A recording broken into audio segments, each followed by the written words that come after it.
आज का अगला क्वेश्चन है, अवतल लेंस द्वारा प्रतिबिंब बनने की विभिन्न स्थितियों को प्रदर्शित कीजिए तथा इनकी प्रकृति भी बताइए।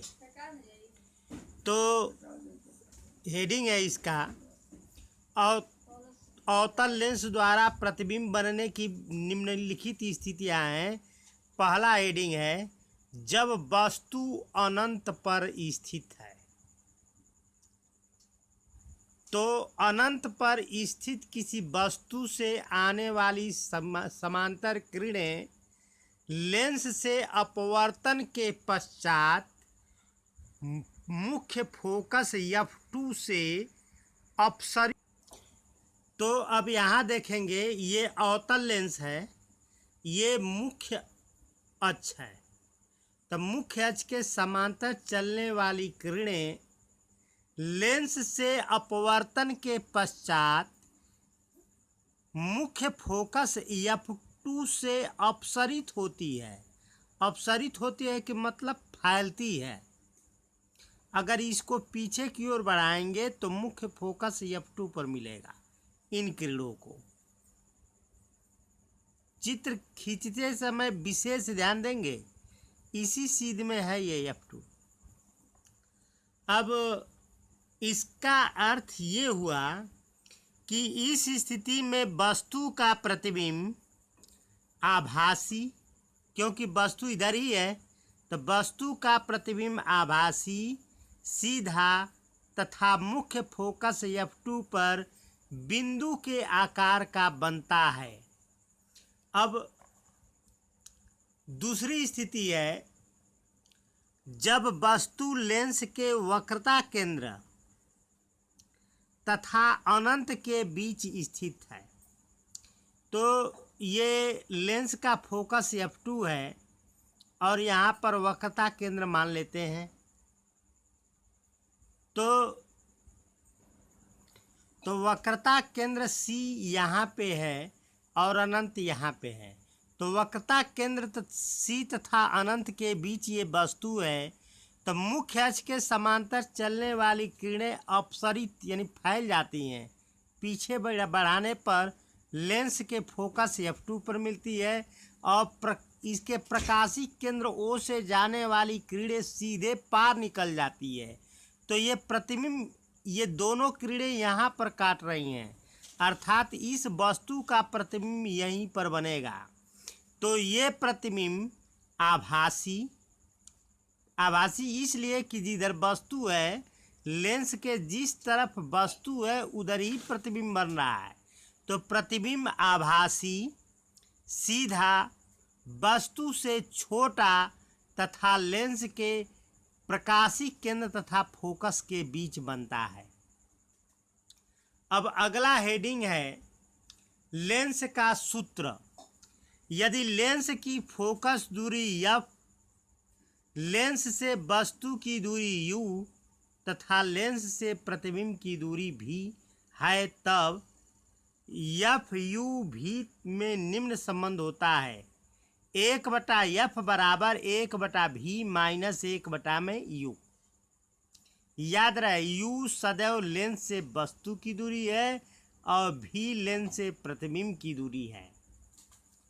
तो फोकस दूरी का ये सूत्र होगा। अब अगला हेडिंग है, आवर्धन। लेंस द्वारा बने किसी वस्तु के प्रतिबिंब की लंबाई I तथा वस्तु की लंबाई O के अनुपात को आवर्धन कहते हैं। इसे यम से प्रदर्शित करते हैं। इस प्रकार परिभाषा के आधार पर रेखीय आवर्धन बराबर प्रतिबिंब की लंबाई बटा में वस्तु की लंबाई। रेखीय आवर्धन को यम से, प्रतिबिंब की लंबाई को I से और वस्तु की लंबाई को O से। तो ये परिभाषा पे सूत्र है, चाहे सूत्र पर ही परिभाषा माने। केवल सूत्र देख करके भी इसको परिभाषा याद कर सकते हैं।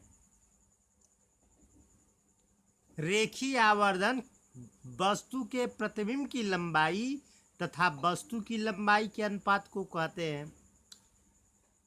यदि लेंस से वस्तु की दूरी u तथा प्रतिबिंब की दूरी v है, तब रेखीय आवर्धन m बराबर I बटा में O बराबर v बटा में u होगा। अब अगला हेडिंग है लेंस की क्षमता। किसी लेंस की क्षमता उसकी फोकस दूरी के प्रतिलोम के बराबर होती है, जबकि फोकस दूरी मीटर में नापी गई हो। लेंस की क्षमता को P से प्रदर्शित करते हैं, इसका मात्रक डायोप्टर होता है। डायोप्टर को हम कैपिटल D से प्रदर्शित करते हैं। लेंस की क्षमता P बराबर 1/f, जबकि फोकस दूरी मीटर में नापी गई हो। यदि फोकस दूरी सेमी में नापी गई हो, तब लेंस की क्षमता P बराबर 100/f सेमी। ध्यान रहे, अगर फोकस दूरी मीटर में हो तो लेंस की क्षमता P बराबर 1/f, और यदि सेमी में हो तो वही क्षमता P बराबर 100/f। अगला प्रश्न है लेंस के अपवर्तन का सूत्र लिखिए। तो लेंस के अपवर्तन का सूत्र 1/f बराबर 1/v माइनस 1/u, जहाँ f लेंस की फोकस दूरी है, v लेंस से प्रतिबिंब की दूरी है तथा u लेंस से वस्तु की दूरी है। अब अगला क्वेश्चन है कि गोलीय दर्पण के लिए प्रकाश के परावर्तन का सूत्र लिखिए। तो दोनों में थोड़ा सा का अंतर है।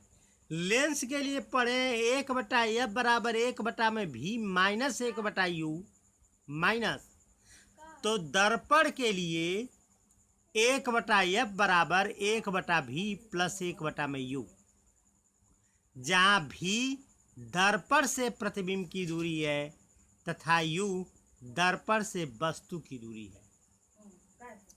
अब अगला छोटा सा प्रश्न है दाढ़ी बनाने के लिए किस दर्पण का उपयोग करते हैं?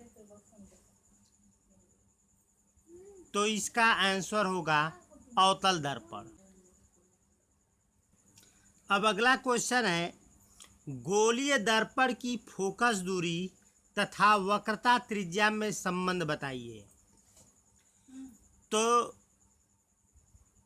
दर्पण की फोकस दूरी उसकी वक्रता त्रिज्या की आधी होती है।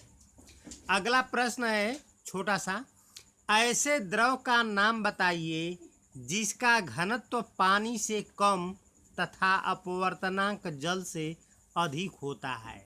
तो केरोसिन, मिट्टी का तेल।